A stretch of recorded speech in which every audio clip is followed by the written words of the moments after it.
It finally happened.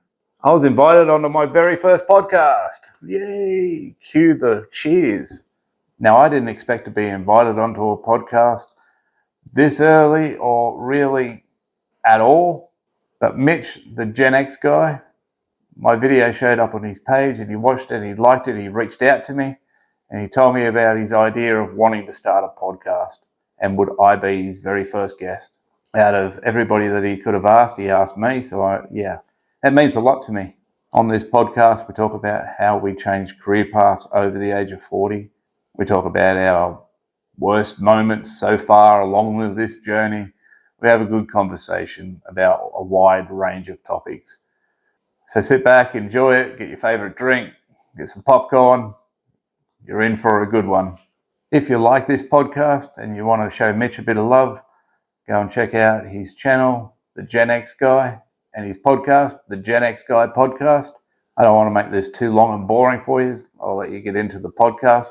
But let me know what you think of the podcast. How did I perform? Am I actually better on a podcast than I am in my videos? Because let's face it, I'm still a bit nervous recording on camera. So that's it. Go and enjoy the podcast. Let me know what you think at the end. I look forward to hearing what you guys have to say. How you doing, Luke? Doing good, thanks, Mitch. All right. It's great to have you on my first episode of my Gen X Guy podcast. I'm excited to have you here. Before we started to record, we were talking about snow. We come from very different parts of the planet, you and I. I come from northern Ontario, Canada, where we have snow for about 7 months of the year. And crazy, you're saying mate. that you get snow, but only in the mountains? You know, the funny story about that, I never even have been in the snow or never saw snow until I was 40 and moved to Europe. Really? Yeah. Because originally from Australia, right? I am. Yeah, so no snow there. There is in parts of Australia, but not anywhere where I lived. And I had no intentions of ever going to the snow. I think Australia is actually, because when I grew up, we always said, when we were kids, we were digging holes in the sand, and we were always thinking, if we dig enough, we'll go right through to China, and that was the thing. We would dig to China, but it's actually Australia, I think, that's right beneath us, for us in Ontario, Canada. So you showed up on my home page, my home feed page, and it was your first videos, and I checked it out because that's a cool thing about YouTube now. They're suggesting small channels to creators now, so you're not.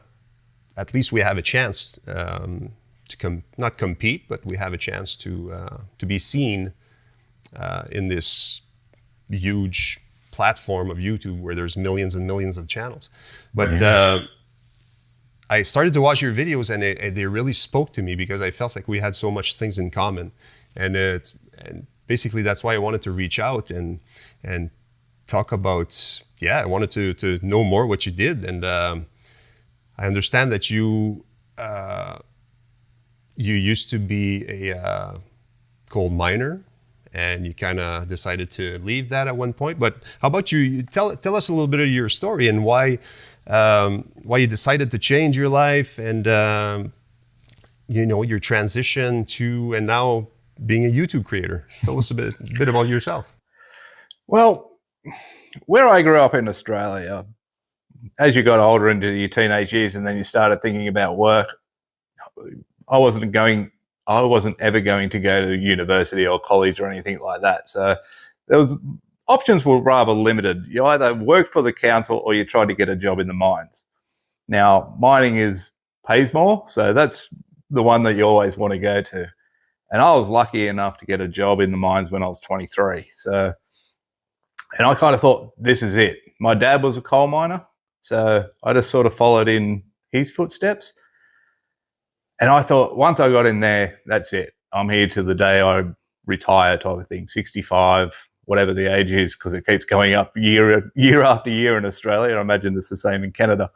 But I thought that was it, like set for life, this is me. And then by the time I was about 37, my dad had retired. And about a year after that, he started going to a lot of funerals of people that he worked with that also retired around the same age as him. He was an early retiree. He was 55 when he retired, but some of the other guys that retired around the same time were, 65 plus. And I think he went to like 7 funerals within the first year of retirement. And we started to have conversations about, these guys just don't know what to do anymore. They spent their whole life working and now they're retired. They've got nothing to live for and they just sort of died. And I kind of started to think, I don't like this. That doesn't sound real good to me.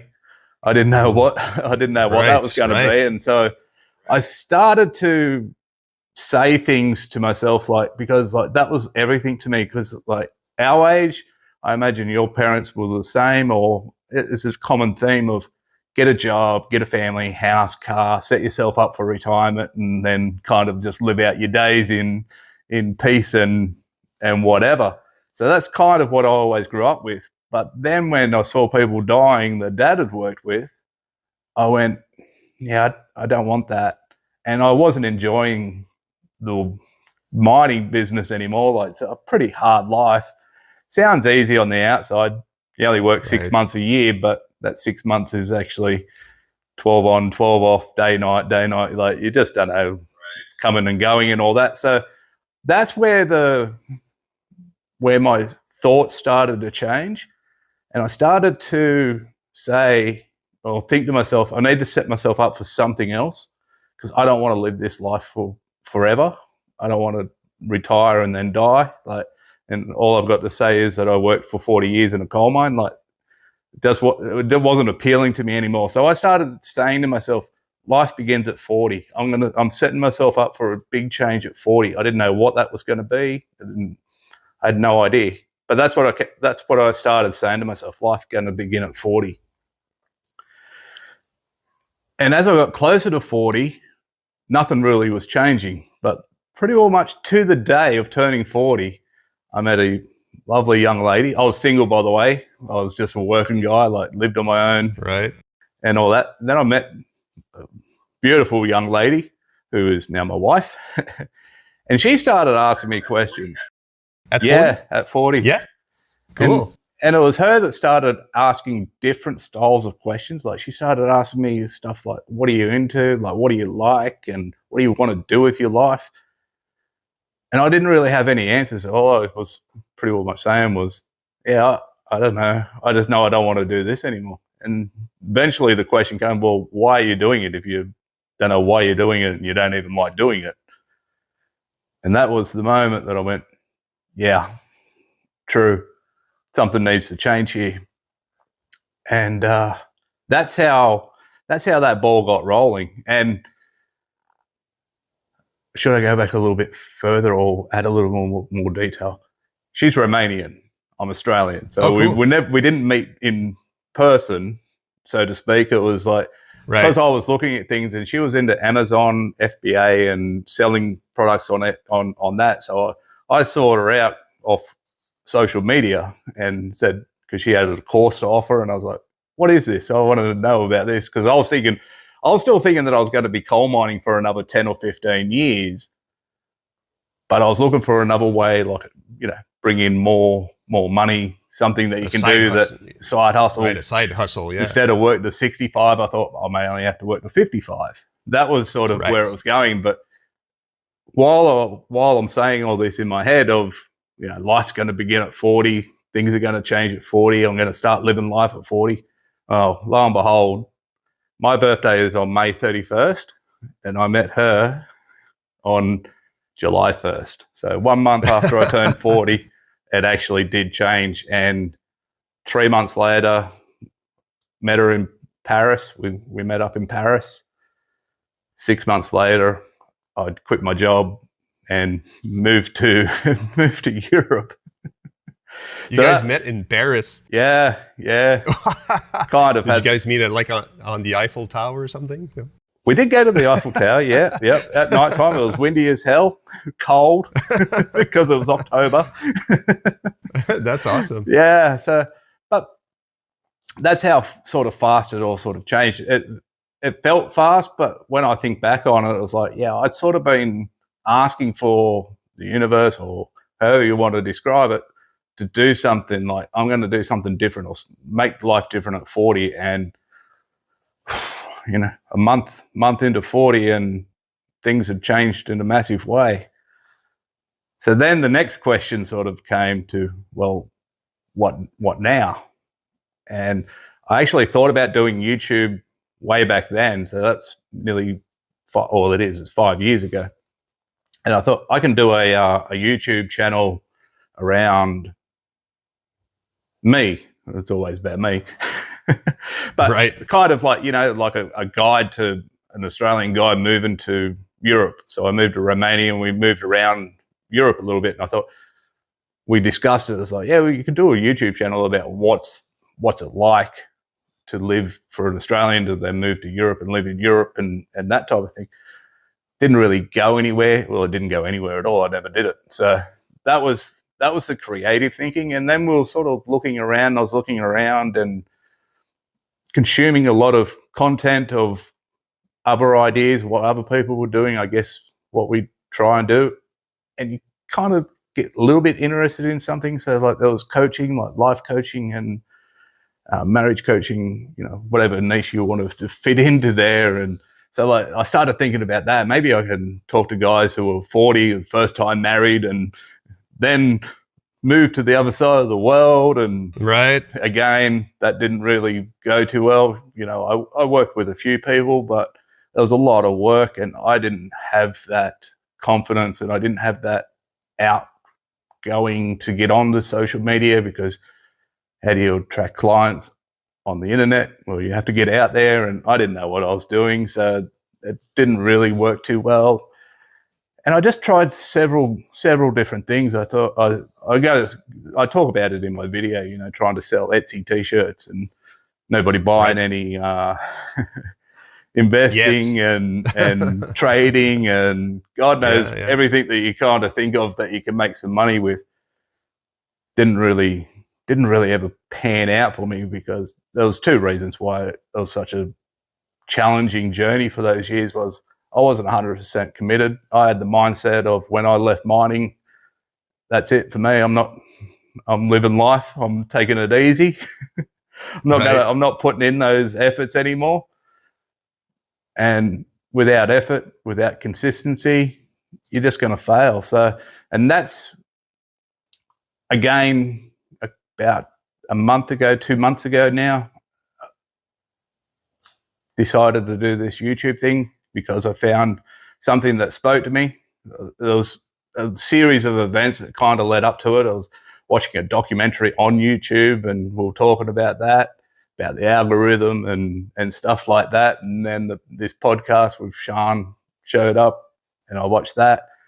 And then I got some ideas and that's where the opposite come around, which I talk about in that first video. Right. I have to do everything opposite to what I've done for the past 5 years, because it's been nothing but failure after failure and I can't fail anymore.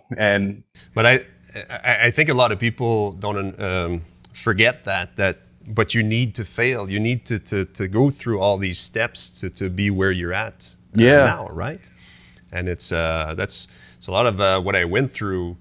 'Cause I was 40 years old. I used to be. It's funny. You were saying at 23, you jumped on the mining industry. Your father was doing that. Well, my brother was in the construction business. My older brother, he's 10 years older than me, and it just happened. I needed a job at the time. I was 23 years old, and so I started to work for the company that he worked for, because he got me in there, and it just turned my life around. I moved to this new town where I live here now. I was 23, and I was on the construction. I worked for this construction company, and that's what I thought the rest of my life would be. And started a family, and all this stuff, which I love. But there was always this little sadness inside me because I had left my passion of music. Because in my mind, I was brought up to think that, music is not a job. It's a hobby. You need to find yourself a real job, right? Yeah. So you're conditioned to that, those thoughts, because like you said, our parents were more, it was more normal to. Well, you get a job and you stay there until you retire. Exactly, until you retire. So at 40 years old, my kids were grown up, and I reached a point in my construction career that I couldn't go any higher. Basically, I had reached I was a project manager, and so I did what I kind of worked hard for to go up the ladder, but then I was still sad. I still had this little sadness inside me. That is this it now? Because I couldn't go any higher. So now I got to do this till I'm 65, and then and like you said, now your father was seeing his friends or his colleagues start to pass away, right? Yeah. So I started to have these thoughts too, and at 40, first, let me go back to so just around 39, my son, who was 12 at the time, wanted to start playing music. So I said, perfect, I'll teach you how to play music, because I knew how to play music. But I don't know what happened, but that spark reignited inside of me when I was teaching him. And at the same time, I wanted to teach him that there's more to life than just paying the bills and working a job. You need to follow your passions. You need to do what you love. Life is short. You need to do this. So it would serve others way better if you do the things that you love, and it will serve you too, right? 100%. So that's what happened, and with the support of my wife too, I decided to ditch that career completely, and I don't know how I was going to do it. I'm going to become a musician. So I started to make a list of, I could teach. I could teach it. I could perform it. I could fix guitars and instruments. I could, all these things that related to music that would bring me closer to that, and failed, right? I've been doing this for 9 years now, but every year kind of got better and a little better, right? Nice. And that's what happens. Same as you. So it's the failures that really, if you can overcome those failures, and you need to go through these things, you need to try things to find out what you want to do, and that's what's happening right now. And I think you seem to have found something that really speaks to you. The reason why it speaks to me, and the reason why I'm so into it, is because not only am I helping myself, like that's the main reason, but when I look back over my life and I go back to when I was a teenager in school, I thought about actually applying myself at school. I didn't do it, but I thought about applying myself in class, and I was actually thinking about going to university and becoming a nurse. Now, I didn't apply myself, so I didn't go to university then. But when I got into the mining career, I was a union delegate. I was on what we call the rescue rangers, so the safety team. And I was also a liaison. I struggle with words sometimes. I can't get them out. I get a fat tongue and I can't get the words out. But I was story of my life. I was an in-betweener between company. It was sort of involved in my union delegate role. And I kind of looked back on it, and I was always like, when I was looking at, and coaching was the same. So when I was looking back, and I'm like, I don't know what I want to do, but there seems to be something that's always drawn me to wanting to help others. I looked at it like nursing. What's that for? That's to help others. Right. A union delegate, yeah, we might get a bad rep, but it's generally you want to help your fellow workers get a better pay or better conditions. If you're a safety officer, well, you're helping people not to die. Like being a coach, you're helping someone improve their life. So it's been drawn. I just didn't know how I could actually help anybody. If that kind of makes sense. Like everything that I thought of and was doing, it wasn't really me. I wasn't all that like passionate about it. But this feels, and it hits different. And also probably at the time that you are where you are in your life right now, it's the perfect time to apply this and teach others. So it's probably why it feels so right for you. It does. So in a way, like I didn't know how to get there, but I feel like I've got to that place where it's my comfort and I can help people, and everything sort of just fits into a nice little box for me. It just feels, we're going to get into it. It still feels very nerve-wracking to do it, but it feels right. It's so cool how, because I remember I've been wanting to do YouTube for a while now, and but I always had in my mind that I'm not a speaker, so people wouldn't be interested in what I have to say, right? I had this in my mind. So what we did is we found someone who wanted to speak, and this person had lots to say and lots to teach. She was a life coach and a friend. So I said, hey, I'm pretty good at editing, and that's what I wanted. I wanted to kind of build a channel. How about you be the talking head, and I'll do the editing? So that's what we're still doing that to this day, because I really thought that I couldn't do this. Couldn't be the front man. What's that? So you couldn't be the front man. It could be the front man. Even though I'm the front man in my band and I've played in front of thousands of people, this is my I guess it's my happy place. It's I can easily perform. But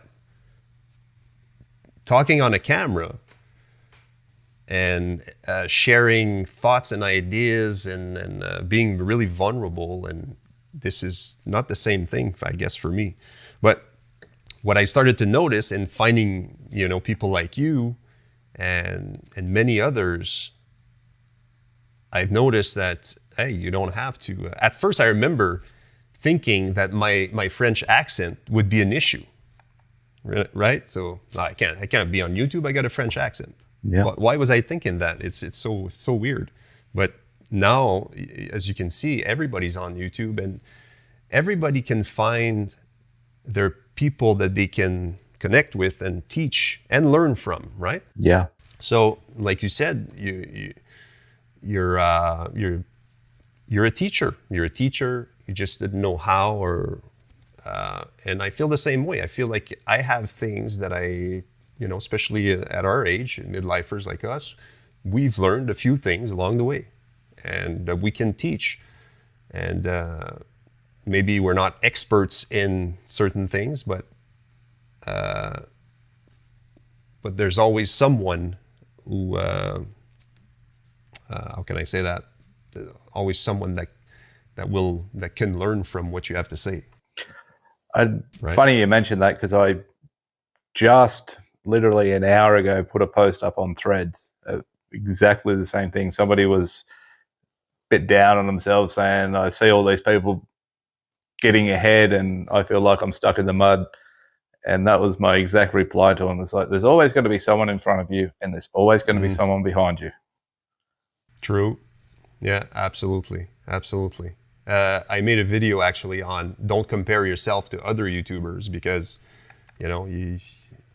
everybody has they're growing their own pace. Everybody has their own journey and everybody has their own audience. It's that's the beautiful thing of YouTube. And that's true. Totally agree with that. 100%.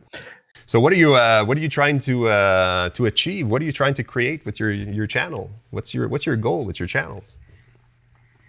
By the way, sorry to cut you off, but by the way, for the people listening, Luke It Up is the name of your channel. It is. and you want to go check that out and subscribe. You started about, like you said, I think it was just a month ago or 2 weeks ago. 2 weeks ago. 2 weeks ago on Monday gone, so 2.5 weeks. But into the third week.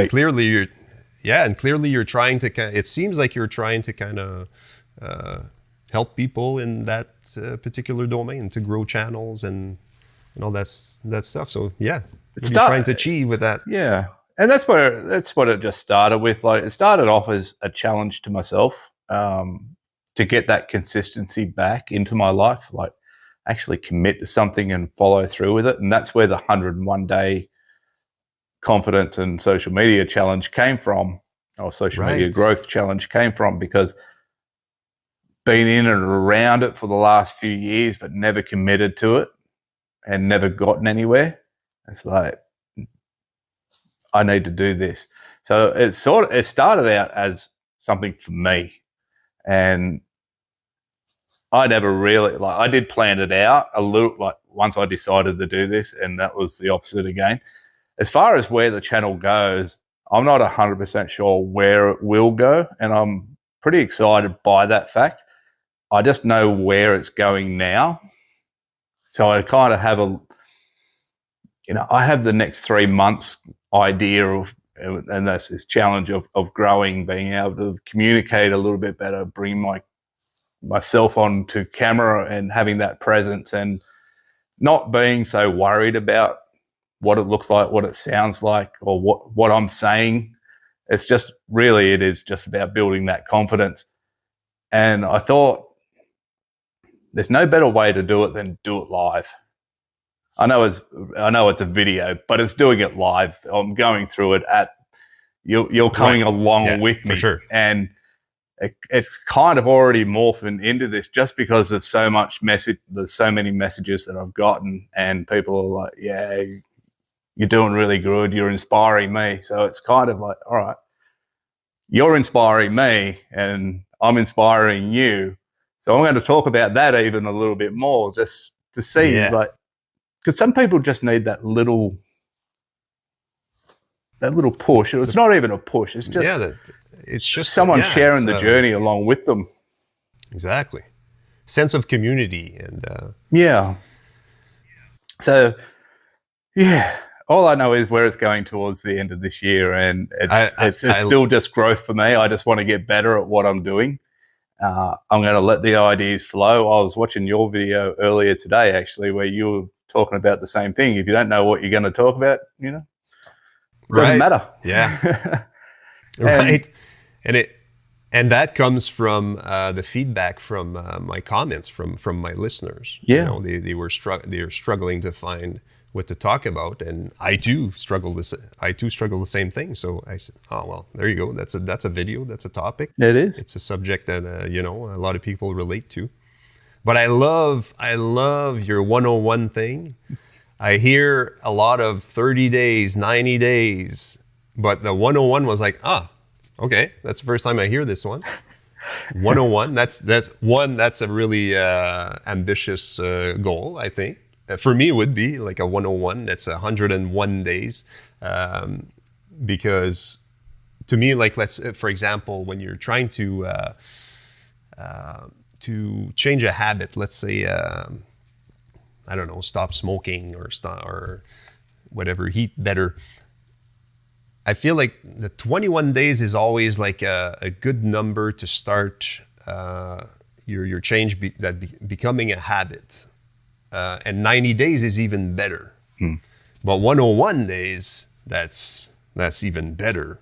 And I found it cool and interesting. So you're working. Are you posting a video every day for 101 days, or what are you doing exactly? And it was not long form content, so not YouTube. So I post long form twice a week. So there's one comes out on Monday and one comes out on Friday.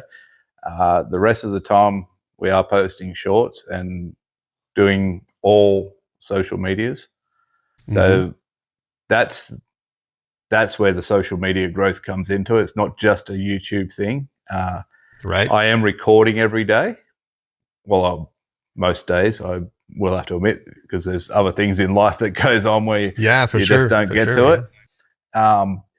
So yeah, but the release, because it's not just the recording, you know, you're trying to learn editing and you're trying to come up with your new script, your new content, what you're going to do. So, and I feel that it would be impossible to release a long form content every day.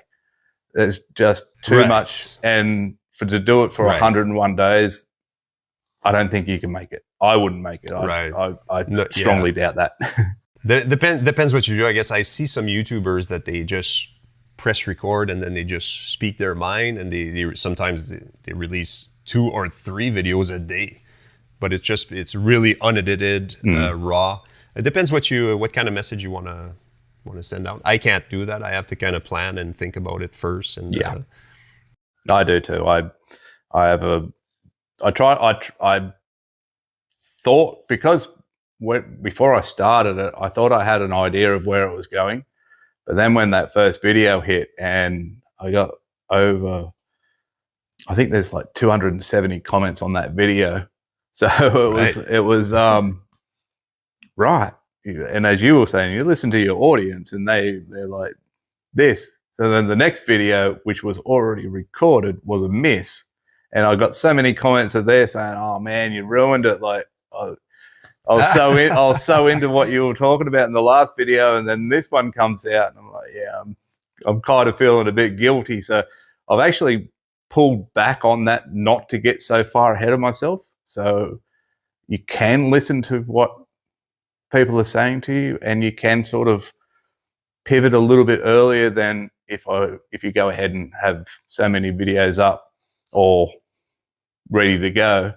You kind of feel obliged to put them out there because you put the work into them. So right, it still has the destination, but there could be a few more twists and turns and different directions, U-turns maybe. I don't know. We'll see where it goes. But yeah, so the original idea was there would be 26 long form videos, and as I said, so you got the TikToks, you got the YouTube shorts, right, Insta, the reels on Instagram. Well, they can be just linked now to your Facebook too. So there are a lot of shorts in there, and that's actually more of a struggle for me now than in YouTube, like the long form, because I'm used to it. I can go at a slower pace. I can talk them all, but those things are a lot more fast paced and much more difficult than actually the long forms for me anyway. I see people out there and they're just crushing it, and I'm like, I can't do that. That's so hard. I think we talked about that when we first spoke. We did last week, and my kids, they're like professional TikTokers and like on stories and reels. Yeah, I don't know how they do it. They just bing bang bang, and it's done in 5 minutes, and it's a great video. I have to think about it. I have to plan it. Oh yeah, I get it. Like, I pick up the phone and I start looking at it, and all of a sudden I'm trying to speak really fast because I think I've only got 30 seconds or something, and it's over. So I have to get out. What do I need to get out? And it's kind of like that for me. But going back to the 101 thing, your 101 challenge, another thing I love is what you said is to not aim for perfection when you start. You just try to be 1% better every day. Yeah. And this is such great advice, because a lot of people, including myself, we struggle with perfectionism, and it stopped me for a long time doing things, over planning, and I think in one of your videos I said, I do the same, as over listening to other videos to learn and write things down, and okay, I'm not ready yet, I gotta watch another. You not pretend, but you feel like you're progressing because you're planning. Yeah. But it can stop planning you know, it's good to plan, but I mean, you got to start sometimes. So you got to take action too, right? You do. And I remember, and that's something that I think I'm getting better with. And it's, you know, post the video. It's okay that there's mistakes, and it's okay. And you can tell that, you know, I think I'm up to 30 some videos, and I feel like my videos are getting better now, you know, because I'm doing I'm trying to implement something. I'm trying to get better at something every day, kind of thing. Yeah. What can I do better now? What can I do this now? So, and that's progress, and it also applies in my music career. It's the same thing, but so many people struggle with perfectionism. And it's you had it right on the money when you said that. It's you know, it's progress. Focus on progress, and that's 100% true. Yeah, for sure. It all come together. Like I was saying to my wife just the other day. I said it's funny how there was so many things, because over the years we've done so much work. You know, we've been to Tony Robbins events. We've been in the Bob Proctor Institution, and you know, we've done so many things, and we've heard so many people say things, and you're like, yeah, I know that, and I know what you're talking about there. But then it actually clicks in, and you're like, yeah, I knew it, but I didn't know it. Because you didn't apply it. Yeah. But if you think you're applying it, but then when you actually really look hard, you're like, I was a million miles off. Here I was thinking I was doing everything like great, and I'm the one of those gurus type. I don't like using that word, but you know what I'm getting at there, like one of those expert types. Like, yeah, I know all this. I've studied it for years. I know it, and then you realize, yeah, no, I don't know anything. Yeah. Well, I guess subconsciously you there's a lot of things that you know, I guess, but it's I think the best way is to apply it to and without actually put it in action. You don't know. You only know like you're a book smart person, but you're not right street smart. Or, you can't put it to action. Action smart. For me, when sometimes I feel like, okay, I know this subject. I've watched like 100 videos on this subject, and I've learned this through years of living or whatever. And then when I get in front of the camera, and I don't know what I'm talking about. So I feel like, I thought I knew what I was talking about. So, but I think that's a lot of confidence and start putting it in practice. So it's like as a musician, sometimes I think I know a song because I've heard this song all my life, let's say. So I know the melody, I think I know the lyrics, but when I go to play it by myself, well, I don't know this song, right? So you have to practice it, and put the time in, so that you can really communicate it clearly. So I guess it's the same thing for making YouTube videos, or the subjects that the subjects that the things that we learn, the things that we learn, but we think we know until we start applying it and teaching it. But I think we just have to go for it and keep doing it. So I guess that's another important thing. Brings me to think of niching down. I see a lot of people that they post videos on different kinds of subjects and all, and that's okay. They're experimenting. But I think it's really important to kind of funnel and try to be more focused on one main subject. For one, it's better for the YouTube algorithm to push your content in front of the right audience, but also that you get to be an expert in this subject. And the only way to do that is to speak about this subject 1 million times, I think, and just kind of, right? Yeah. So it's okay to not be as good at the beginning, and then to grow to be better. It's I agree with that. Like, if you've got a general idea, that's all you really need to start with. Like, I couldn't make my next video about football because it's a completely nobody over 45 that's interested in my journey as going from coal miner to creator cares about me supporting my local football team. Right. Right. They're like, where did that come from? Right. It would be, I think it'd be but nothing's stopping you from adding your love of, if assuming you love football, your love for football in your presentation, your packaging, in your videos when you speak of on a subject. Like for instance, you spoke about Seinfeld. In one of your videos. I was like, cool. I love Seinfeld. I did too. So you kind of got my attention right there because, cool, man. You love Seinfeld. Much the same way as when I heard the story, it grabbed my attention because he started talking about Seinfeld. I was like, hang on, whoa, easy up there. What are you talking about? Right, the chicken salad. The chicken salad. That's your chicken salad. That was awesome. That was a great analogy.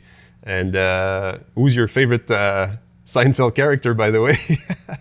Look, I'm more of a fan of the co-stars, so I love George and Kramer. I can't split them because Kramer's just got that madness, that physical humor about him and his whole way of being. But so does George, so I can't split either of them. But so out of the four main characters on that show, Jerry's not my favorite. It's a lot of I hear that a lot, but for me, Kramer is the guy.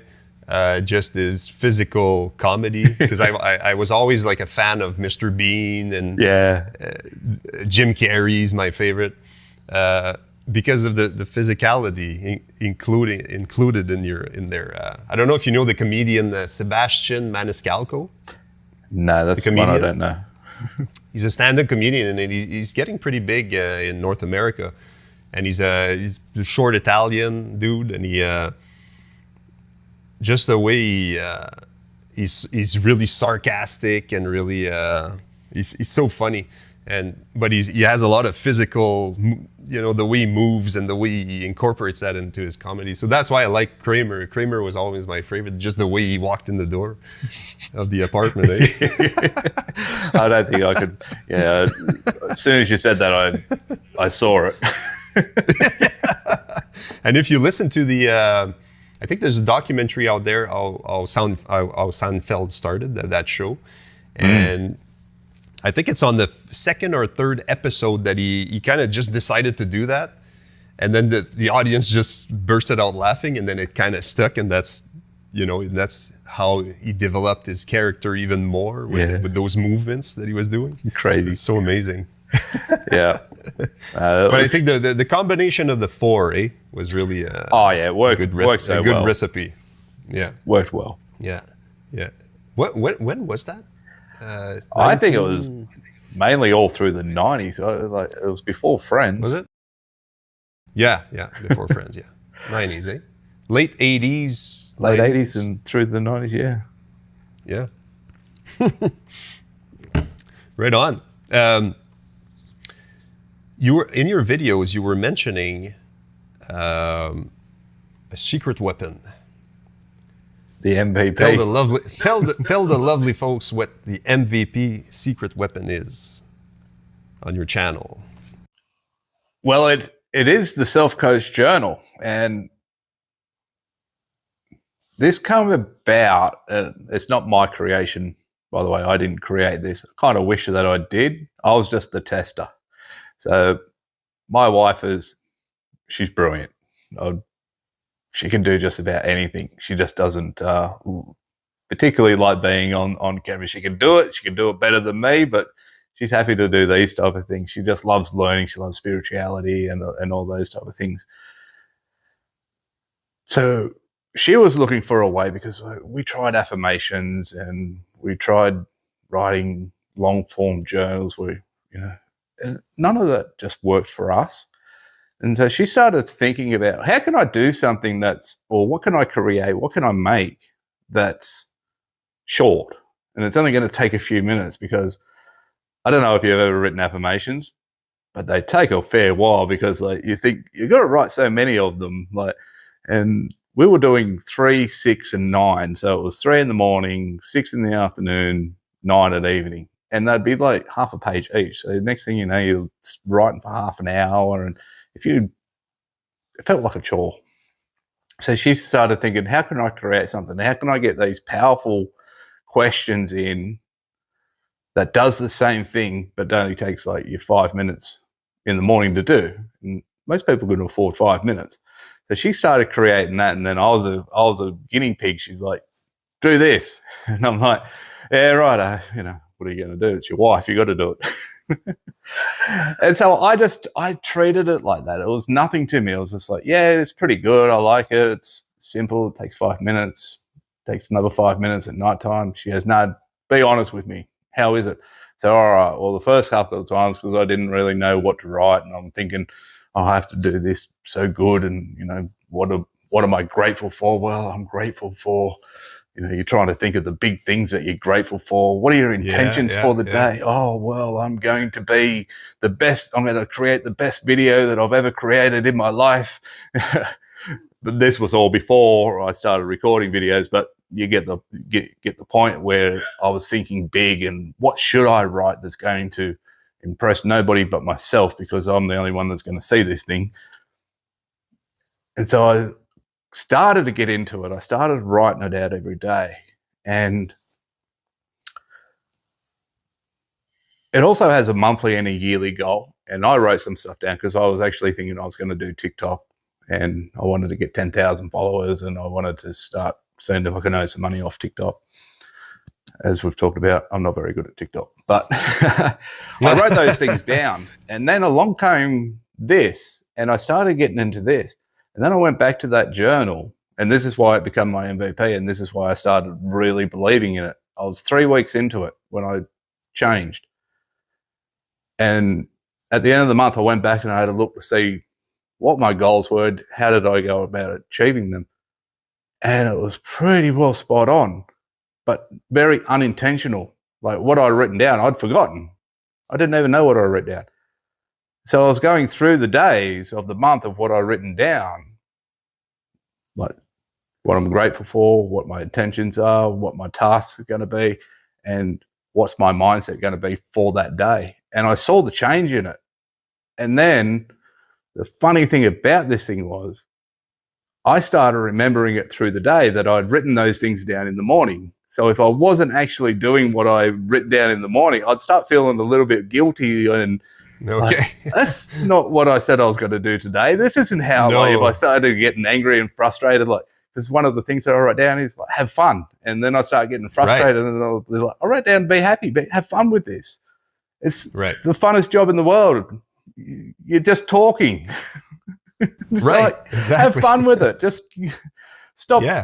Don't get angry because you can't get a word out and you've said the same phrase 5 times. So that started reminding me of those things because I'd written them down. And then when I'd go and do the evening reflection on it, I could actually go, I know that moment, this happened and this happened. How did I feel about it? And that's, to me, that is super valuable because, like I said, if you're like me, I was always, not always because it's been the last few years, but, trying to find that thing, positive thinking and affirmations and manifestation and, get those things that you want. Did this for a month and I can actually see results. Or I did those things for years and failed. This self-coach journal, which I just get to write down, I get to write down whatever I want. Nobody's going to see it. I get to save it. I don't have a cupboard full of books in there because it's digital. Or you can print it out if you wanted to print it out, if you like. Right, sure. Pen on paper. So you're writing things down. Let's say that you've done in your day that you're grateful for, the things that you had a hard time with, kind of thing. So you reflect back to what you did. So in the mornings you set your intentions, you set what you want to accomplish for the day. you say your things that you're grateful for in the morning, then you set it all up for the day. And in the evening, before you go to bed, again, it only takes 5 minutes because there's only like 4 questions. Right. Okay. And then you get to, there's also a raking system, like 1 to 5. How close did you get to what you set out this morning? You can lie to yourself, but what's that going to achieve? So what's the point, right? It keeps me very, very honest. And right. Like I said, I didn't start out that way with it. I was just, wanted it to be looking good. So 5, 5, 5, 5. I was perfect all day. Right. How did this go? No. What were the setbacks? Or what was, something that you found hard to overcome? Or what was a setback that there was no setbacks today. The day went along just perfect. But the more I was writing it, the more I started to be honest with myself, and that's when things changed. That's amazing. Yeah, that's amazing. That's a really cool tool. Yeah. So that's why it's my MVP. That's why I like, and I will apologize if anyone goes and watches that video that it's called my 5-minute morning routine. It will not come across as good as what I've just said now, because that was my second video and I still didn't know what I was doing. So I'm sitting there. It's really good. That's how that video comes across. It's terrible, but I hadn't yet got around to being natural or coming across as that. Right. But yeah, it's one of the things that really excites me. It's like we talked about earlier. The more you're going to be talking about this MVP, this secret weapon of yours, you're going to be communicating this way better every time you communicate it, right? Yeah. So it's the same thing. But yeah, we'll put the link in the description below for everybody to go check out that video and your product. Or that don't check the video. What's that? So don't look at the video. That'll turn you off. Yeah. But that's no, it's actually great. I think you're harder on yourself than what it is, because it's really cool video, and that's why I wanted to talk about it, because I found it's interesting, because I used to do which I need to get back into it more, is in the morning I would just reflect on the things that I was grateful for, for about 10-15 minutes, kind of a meditated state at the same time. Yeah. And then at night in bed, just reflecting on the good things that happened in the day, and I found that it's really important for people to do that now. Sometimes when I get too busy, I kind of stop doing it, and I have to get back into it, because I'm convinced that it helped me achieve a lot of things in my life. Since I put that in practice. I remember, because I'm a big believer in vision boards and all this kind of stuff, my wife and I. So we have our wall in our kind of yoga room kind of thing. And she has her pictures of what she wants to achieve and what she wants to do and the things she did. And I do the same. And I had this picture. I remember when I started to become a musician, I had a picture of this guy performing in front of an audience, so you could see the whole audience and the big lights, and it was purple and blue, and that was this is my goal. That's what I'm going to do. I'm going to achieve that. And sure enough, I think it was 3 years later or 4 years later, we do this concert. It's in an arena, and it's a big show, and we're rocking out, and then my photographer sends me pictures at the end, after the show. And then there's this one picture that looked like exactly the same as the picture I had in my wall for years, right? Yeah. So, and it happened it happened many times. So I'm a big believer in, your thoughts can really help you move forward. And and it's kind of the same that you're doing. It's really, it keeps you honest, and makes you be grateful of the things you've achieved, and not worry too much about if you didn't get there today, right? It's yeah. So yeah, it's awesome. That's I can't speak highly enough of it. Like it's this.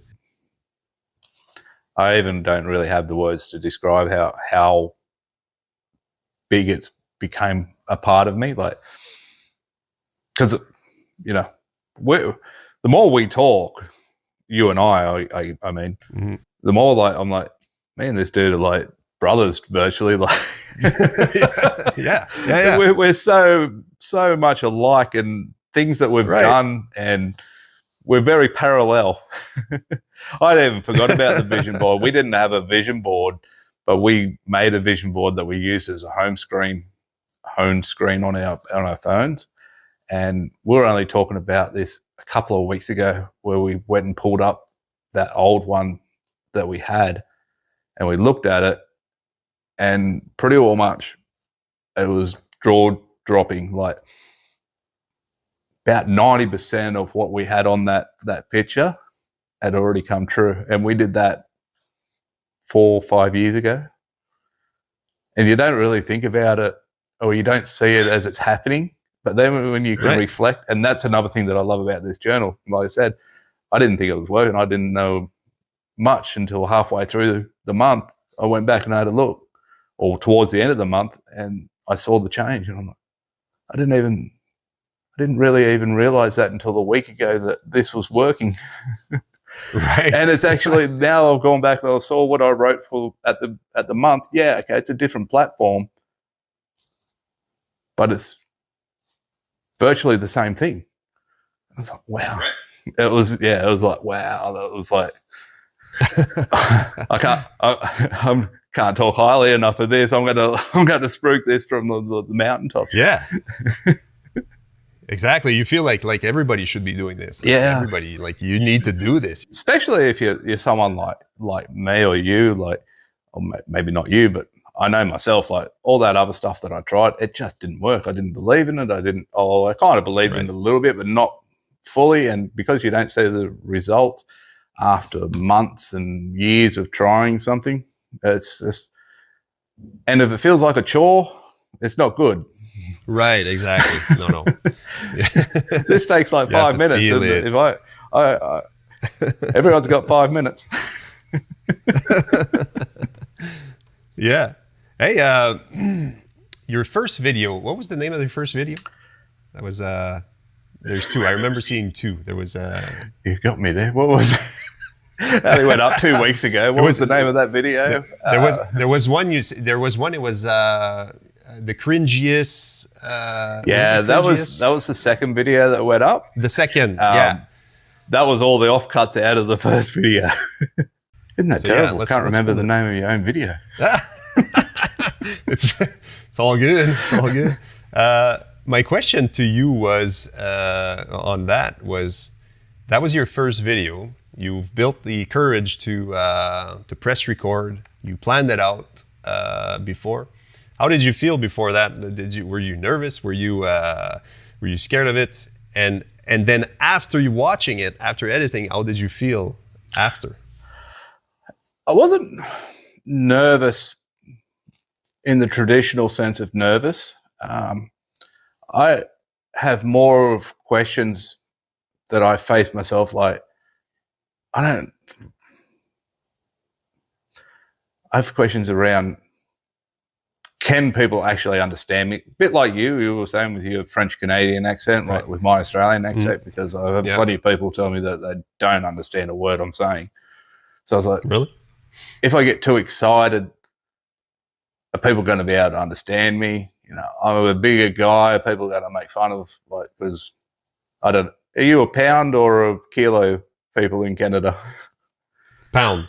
I don't know I'm about 200 pounds, 202 pounds. You guys are kilos? Yeah, kilos in Australia. Yeah. So I always have to do the conversion a little bit. So, you know, I'm a 200 pound guy, a bit over 200 pound.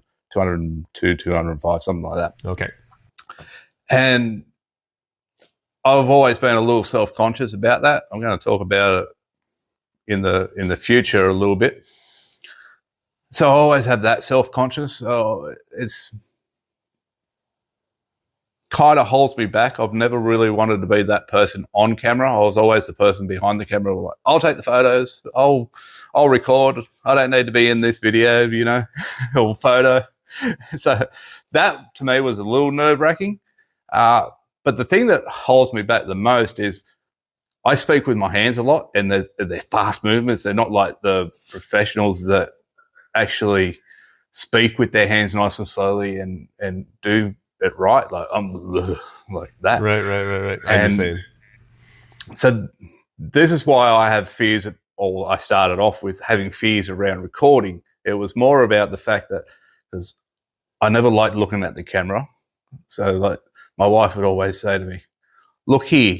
And so like I'd be like looking like this, and then don't move your hand so much. So I'd be like, and then I feel like a naughty little schoolboy, like sitting up straight, hands on your knees type of thing, and looking straight ahead. And then that's all that would occupy my mind. I couldn't think of anything that I wanted to say. I'd have it script out. It could be sitting right there in front of me, and I could say a sentence. I'll read the sentence. As soon as I look at the camera to say it, I'll blank. Same thing. Yeah. And I feel you, man. So it wasn't so much a fear, but I hated it. And I just didn't want to do that because it just felt so unnatural. Right. So that was before I started recording. After I recorded it and saw the editing and how well it looked, I thought it looked really good. Then I uploaded it. It went live on the 11th of the 11th, which I talk about in my last video, but went live on 11/11. So I watched it, and then I started creaking it. I was like, "That's so bad. Why did I say that? I could have said that 1,000 times better. Why didn't I say this?" So yeah. I went through a whole range of emotions of getting it out, editing enough so it looked okay, being happy with it, releasing it, not being happy with it. Then within a couple of days, it did really well. A lot of support to like, yeah, okay, well, that's good. That was the universe telling you that don't worry about it. It's great. Yeah, and that's how I've kind of relaxed more into it since those videos. Like I said, the second one was recorded pretty soon after the first one, and the last couple that I've done, I have relaxed a little bit more, and I'm smiling. I'm actually a more personable person instead of like this person that feels like they're a robot and shouldn't be here. Right. So yeah, it's a wild ride, that first video. It is. Man, I feel you. It was the same for me. Same thing. You know, I edited so many things out, redo it, try it again. Hours and hours of filming and editing. Then I was listening to it, feel pretty good, upload it, and then started to feel bad about it. Same thing as you. And I was looking for ways to, and that's where I learned you can edit your videos, or you can kind of chop parts out after it's uploaded. So I did a couple of times, I did those things, and then I'm thinking, why am I spending so much time on trying to make this video perfect? I just need to, apply what I learned to the next one. So I'm getting better at this mindset, but definitely it was, and same thing here, that what I notice is as soon as I stare into the camera, my mind just goes blank, and I'm thinking of all kinds of things. How do I look? People are going to laugh and all this kind of stuff. So I did a video actually on, I just practiced for 30 days, just speaking to the camera and talking about anything. And then I kind of rewatched everything after. I made a video from it. So, and you can tell there's a huge difference from the beginning to the 30-day. Now I speak to a camera, it's not that bad anymore. I still struggle to say what I want to say, but I'm getting better. So yeah, I was curious how you felt, because I think a lot of new YouTubers feel that way. Yeah, it's the same thing. Yeah, I think just about everybody, unless especially our age. Like, I don't like to say our age, but if you're not used to it, if you didn't grow up like kids today or kids for the last 20 years have grown up with a phone in their hand. Like, exactly. I grew up with doing this to make a call. Yeah. Oh yeah. I didn't do this. I wasn't staring at my phone talking to somebody. Right. You got on. They weren't there, so you got on your bike, tried to go find your friends and your bikes. That's how we grew up. And but I think it's important for us to share our stories to to encourage others that maybe want to join the YouTube creation community, but are scared and think that they can't. And it's really special to me when somebody comments in my videos that they I've inspired them a little bit to do something or whatever. And you mentioned that earlier as well. It's and that's I think it's important just to kind of speak and share those struggles and not be afraid of them and not edit them out. Just share them and be authentic, right? Yeah. I think that's why your first video went like that, because you were so authentic and you connected with tons of people that feel the same way. Oh, 100%. And I can tell you now, it didn't feel authentic when I was recording it. Really? No, because I didn't feel like myself. I thought that, like I said, I thought I was like very stiff and not being myself. But the words themselves were very authentic, like, because they were my words. I wrote that. That was what I wanted to say. I wanted to, like I said, after watching it, thought I could have said that a lot better, but they were my words. Like, so that's where the authenticity comes into it. Mm-hmm. I didn't feel very authentic doing it. But I think people knew that. Yeah. Knew that, okay, yes, it feels like you're stiff and secure, but the words were true. Yeah. And people are interested in knowing who the real you is. Like they're curious to see your growth, right? Because they want to feel the same thing. They want to, and that's the thing. And that's a big movement right now, especially for over 40-year-olds. I'm not saying we don't want to speak to the younger generation. Of course, they're welcome. Oh, yeah. But at our age, for me, it's there's a big community of that age or over that are getting, as consumers on YouTube, more and more. It's like my mom, for instance. Now she's 79 years old, and she started to go on YouTube since I started.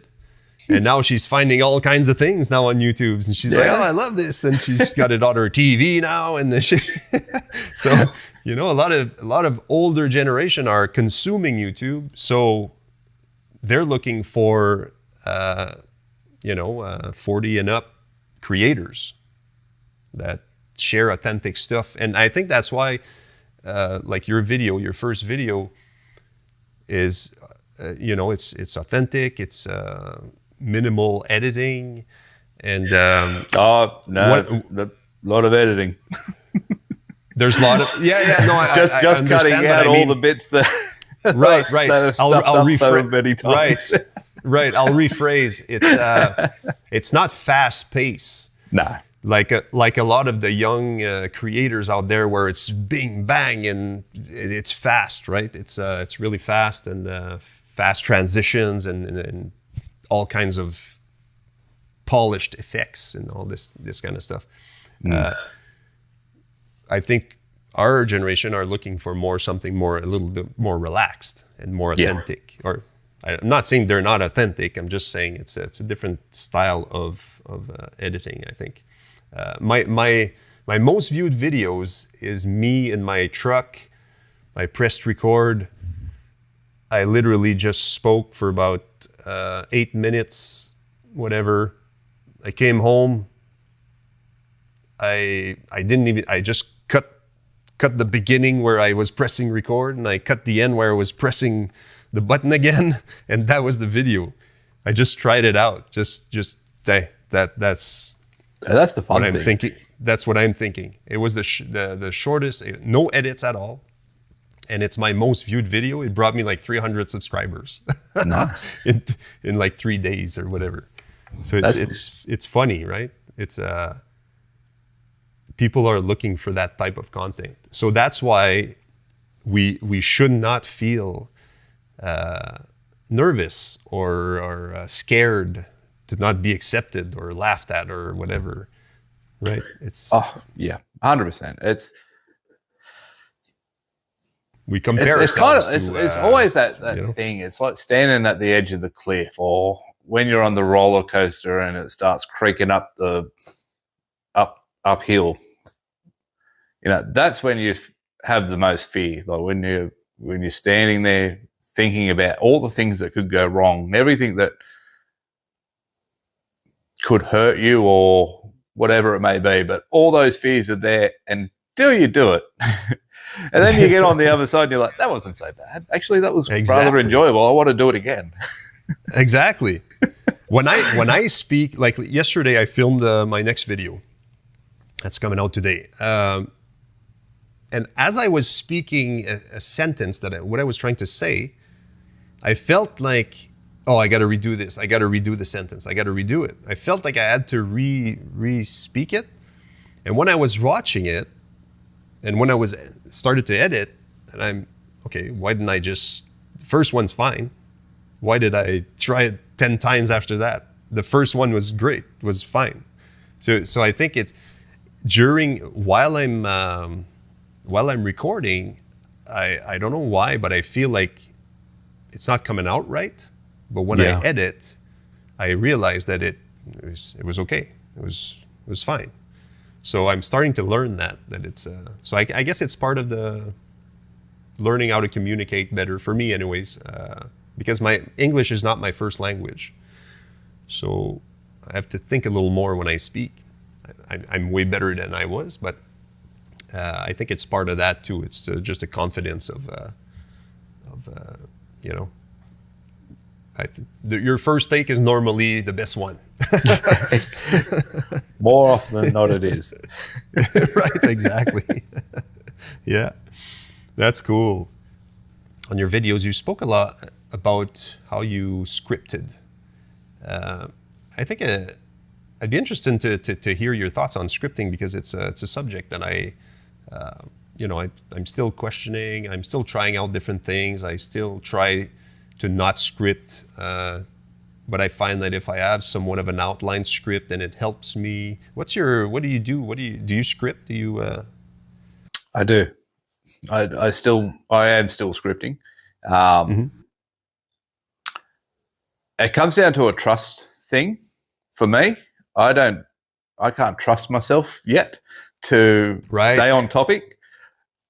I have this, and this is part of the story that I am trying to change.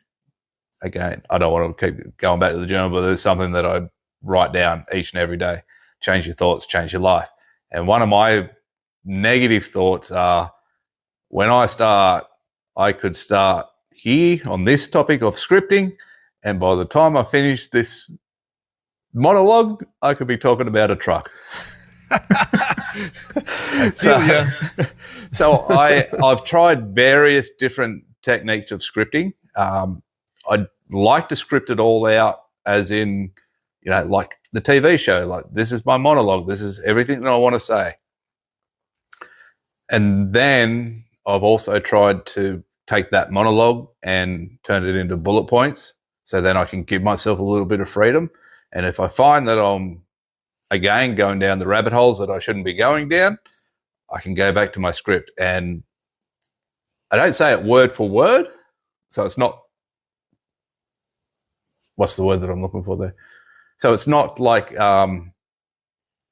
you must follow the script. It must be 100%. You have to, word for word, you have to say this. There is some freedom there to like let that flow a little bit more. But for me, for my own safety, I'll say, right, I do like to script it out just so I stay on topic. And until, like I said, change that story about I can't trust myself not to, or to stay on topic, this is how I'm going about it. I like to have an outline of some sort. I tried a couple of different things. I tried speaking the exact same script, but I feel like it's not as authentic. So I feel like maybe it's because I'm not a good actor, or I'm not sure. Like actors, that's what they do. They read the exact script. Maybe they go off. Maybe they change a word here and there. Or maybe they do some scenes where it's ad-libbed. But I felt like for me it was a little inauthentic. So I try to do more of an outline type thing where and it helps me to practice my speaking at the same time, to force me to kind of come up with in my own words, basically. So I use a lot of Chat GPT to kind of help me to with ideas, not ideas, but let's say I have an idea, and then help me to, I want to talk about this thing here. How would you say it, or whatever? So it's helping me to kind of learn vocabulary at the same time, and then it saves me time too, because I print out the outline that ChatGPT and I kind of came up with, and then I go from there. So it's, but yeah, if I just go on my own, like you said, I too, at the end of the video, I'm not even talking about the same thing anymore. Yeah. So yes. So by the way, what's that? Sorry. I was going to say, I did notice that after the first couple of scripts that I did write out, that I was writing it as if I was somebody else. So yeah, that authenticity. Once I picked up on that, now it's become a lot easier, because now I speak before I write, not just think and go, oh yes, that's a very nice way of saying it. That's not who I am. I don't have the vocabulary for it. I don't have the tones. I don't have to speak like that. I speak like how I speak. So now I actually speak it out before I write it out, because I could say this to you now, and then you ask me the question in 5 minutes time, and I'll probably say it a completely different way. So that's my reasoning behind I like to script it out. It will change a little bit, but just keeps me there, keeps me on topic. I just found your video too. Your first video was "Don't Start YouTube Over 40," my 101 day challenge. Right, don't start YouTube over 40, and that actually got me to click on it, because one, okay, we're the same age. Two, why not start YouTube over 40? Then I was intrigued. What do you mean? Because my first video was, am I too old to start YouTube at over 40 or something like that? And then it's then you see all kinds of video titles on YouTube right now, which is, if you're over 40, start now on YouTube. But yours is don't start YouTube over 40. So I was like, what does he mean? Why? Why not?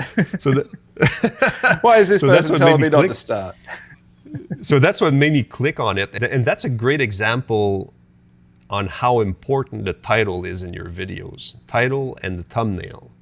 Yeah. And some people don't realize it, but you can have the best video ever, but if people don't click on it, they don't see your video. So you have to really nail down your titles and thumbnails. And I learned that if I do the title and the thumbnail before I film the video, that really helps me speak on that video, especially at the beginning, the hook. Yeah. As opposed to filming and then deciding what the title and the thumbnail is. Did you do that title before you filmed the video? Yeah, we did. Yeah, cool. Before any recorded any video, we were very intentional about it. Like, I say we because it's a wifey's involved in it heavily, just as much as I am. But that's the chicken salad. So had to do absolutely everything opposite from the moment that the decision was made that we're going for it. For the viewers that didn't see your video about the chicken salad, you got to explain what the chicken salad is.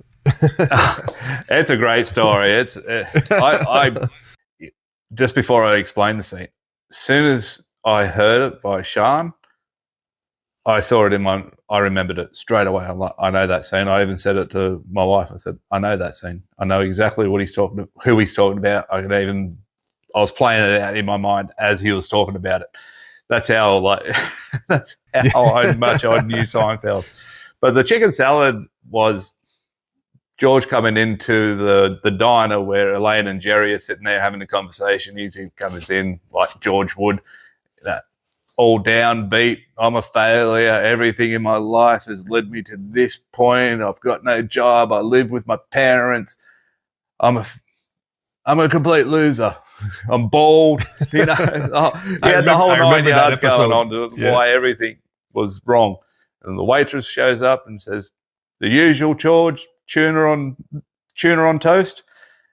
Yeah, and then he's like, "No, tuna on toast is what's got me here. I don't want no more tuna on toast. What's the opposite? Chicken salad. I want a chicken salad." And immediately there's a woman across the other side of the diner that looks at him, and he goes up to her he doesn't go straight up to her. Jerry says to him, "That woman looked at you. Go up." And he's like, "What does she want to do with a fat, balding, 40, unemployed, lives at home with his parents guy?" And Jerry's like, "You said you were going to be the opposite." Right. So do the opposite. You wouldn't go up and speak to her, but opposite George would. And that's pretty much that whole opening scene. And that's where the chicken salad comes from, because George, as usual, was the tuna on toast, and he ordered a chicken salad and said, "Everything that's got me here has got me to this point in my life where it's no good is because of the tuna salad. I want the opposite, chicken salad." The chicken salad now. I thought the next line was actually the funniest one, which came from Jerry himself, where he said, "Wouldn't the opposite of tuna be salmon?" Yeah. Not chicken. But see, I remember. Yeah. I remember the whole episode virtually. Yeah. No, it's now when I heard you talking about that in your video, I remember the episode, not the whole episode, but I remember that. Remember the scene anyway. Yeah. But it's such a great analogy, and yeah, it's doing the opposite of what you've been doing, and it can bring good things. Yeah. Because normally you're doing things that you're comfortable with, so doing the opposite is uncomfortable, and our subconscious wants us to be comfortable all the time. It does. It does. Right. Knowing what you know, and if you can recognize it in yourself, that's one of the hardest things ever, is admitting to yourself what you've done is why you're here. Like, right. Your actions have got you here. So if you want to change, you have to change. Like, don't keep doing what you're doing because you know where this is going. It's the hardest thing to do, though, eh? It is. It's to change is I don't know. Like for me, it's really hard to sometimes accept changes, and especially like at this age, for me, transition. Accepting almost 50. Mm-hmm. And for some reason, there's things that are just harder to kind of deal with, or for me, anyways. But yeah, it's chicken salad. And that's exactly how I've treated this journey from that moment. Like, it could have been another failure. It could have been not done at all. I could have quit before I even got a first video, because that was something that I could have easily done. That was me. I didn't like doing it, not doing it no more. And I was like that 2-year-old kid, the one where your mum's trying to feed you a spoonful of peas and you're like, "No, not having it." I still have that kid in me. Right. Yeah, me too. Same thing. Dig their heels in. No, not doing it. Yeah, because especially, it's like the saying, you can't teach an old, what's the saying? You can't teach an old... Can't teach old dog new tricks. Right. And in a sense, it's true. It's harder to change at our age, but I like when you speak on your videos about and on your shorts on all your social platforms. You speak. You talked about Ronald Reagan, how he became the president, and that. Well, we see that often, presidents becoming presidents later in life, but also. You spoke about Ray Kroc, the founder of McDonald's, which I love that movie. That's one of my favorite movies. Because one, I was always a McDonald's fan. Yeah. From since I was a little kid. I still am. I love my Big Mac. But when I seen that movie, I never realized that or Kentucky, the Colonel Sanders. I never realized that they were, Colonel Sanders was, 65. 65, and then Ray Kroc was in his 60s, I think. 52 when he first came across. Well, when he first showed up at the McDonald Brothers restaurant, because of doing something he was failing at. Yeah. Right. So he was selling those milkshake machines or something. Yeah, like that. milkshake makers, and he wasn't really doing well, right? No.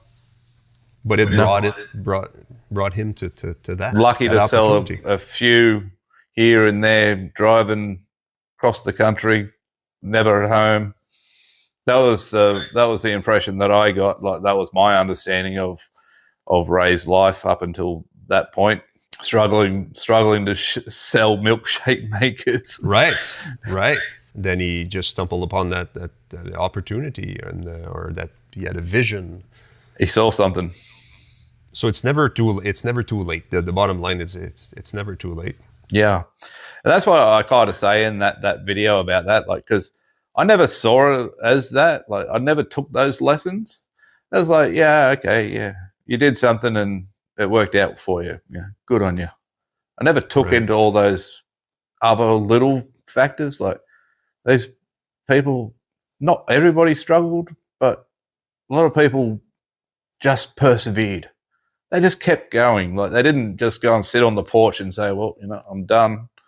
I'll collect my social security and I'll sit out here and yell at the kids as they ride their push bike past. Like they just kept going. And that was something that I always missed in those stories. Mm-hmm. Because you don't become successful at 52 or 65, or as I also talked about Grandma Moses at nearly 80, 76 she was. Like, Right. I just never saw those from that angle. But now I'm actually, like I said to you earlier, like so much things that I thought that I knew, I didn't know. But now I'm starting to go, oh, well, yeah, that's because I've been looking at everything from the wrong angle. Right. And we're wiser. Yeah. We're wiser now. And it's just clicking. Now everything's kind of making sense. And it's like, do I care that I'm 45 and it's now just clicking? Hell no. I'm fucking glad that it's happening. Sorry for swearing, but I'm happy that it's now happening. I'd rather it happen now than if I was 75. I'm also glad that it didn't happen 10 years ago. Yeah, exactly. We can't forget that we're in our 40s. That's just half our lives. Yeah. We still have another half to go, and imagine what we can do with starting to with this knowledge, this wisdom, and the want to do it.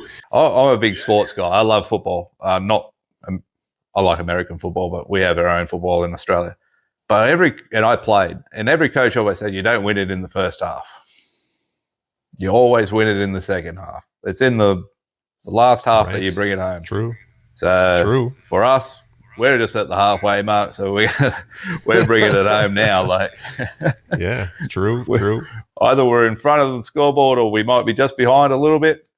But this is where we switch it around and bring it home, and that's sort of how my philosophy is from now on. Oh, that's super cool, man. So Luke, it's been a blast, man. For everybody that's listening, go check out Luke. Luke It Up is the channel name.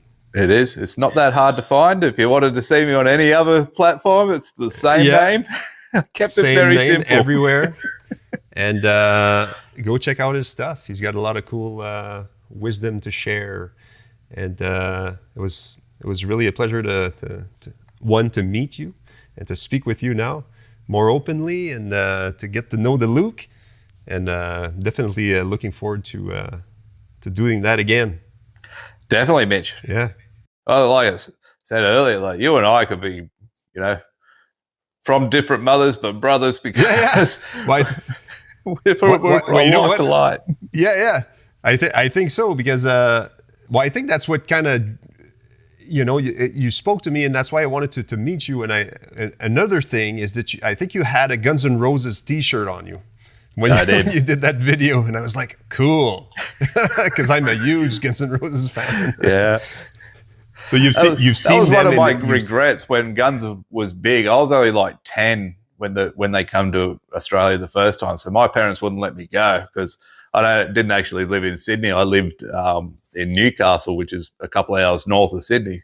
And they came, and I wanted to go so bad, but like I said, I was 10 or 12 or something like that. And Mum and Dad were like, no, you can't do that. You can't go there.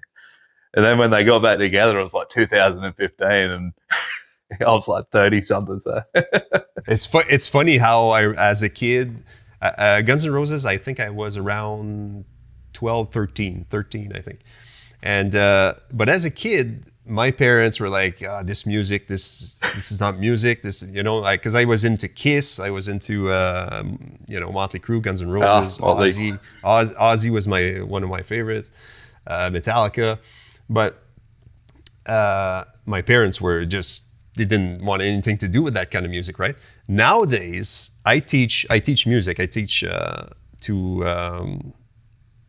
kids from 5 to 18 years old, let's say. I have adults too, but I mean, most of my clients are younger kids. And all of them, or most of them, they're always gone to a concert, like a Guns N' Roses concert, Metallica concert, with their parents. Yeah. Right? Because we're that age parents now. And so that's why they're going to live forever, because we're teaching our kids what good music is, basically. So those bands are gaining fans, younger generation fans, right? But I'm telling those kids, I said, you guys are really lucky, because you get to see those bands with your parents. My parents would have never brought me to a concert like that. No. Never. They would have brought me maybe to a George Jones concert or something like that, which I totally respect. But But yeah, it's funny how now classic rock has become like the music that all parents listen to.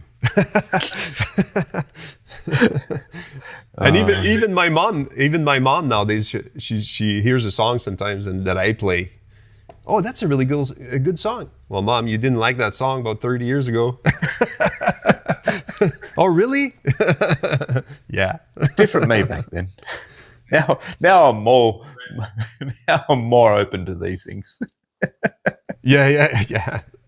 But I've seen Guns N' Roses. I brought my son to see Guns N' Roses in 2015, I think. That was in Ottawa, Southern Ontario here. What a concert. It was cool. It wasn't the original lineup, but I mean, Slash was there, Axl was there, and Duff was there. Duff was there too? But yeah, Duff was there. But it was so amazing. What a great show. Yeah. Yeah, I was, stoked to go and see that. I actually, most of the time, when I was going to concerts and big concerts like that, I was never one, getting a bit older, so not one to get down in the mosh pit, but that one, I got as close as I could to the stage. I am like one of those dads that, I'm happy being at the back. Yeah. As long as I can see him, I'm good. Me too. But not Gunners. And I've been to, I don't know how many Motley Crue. Every time they toured Australia, I went and saw Motley Crue, but Guns N' Roses, Motley Crue, I could stay reasonably to the back. Gunners, nah, I got to get up close. I got to be able to get good eyes on these guys. Yeah. Right on, Luke. So thank you so much for joining again, and we'll talk soon, I hope. Definitely. Thank you, Mitch, for having me. It's been a blast. I've had a great time. Awesome. Take care, my friend. Thank you. You too.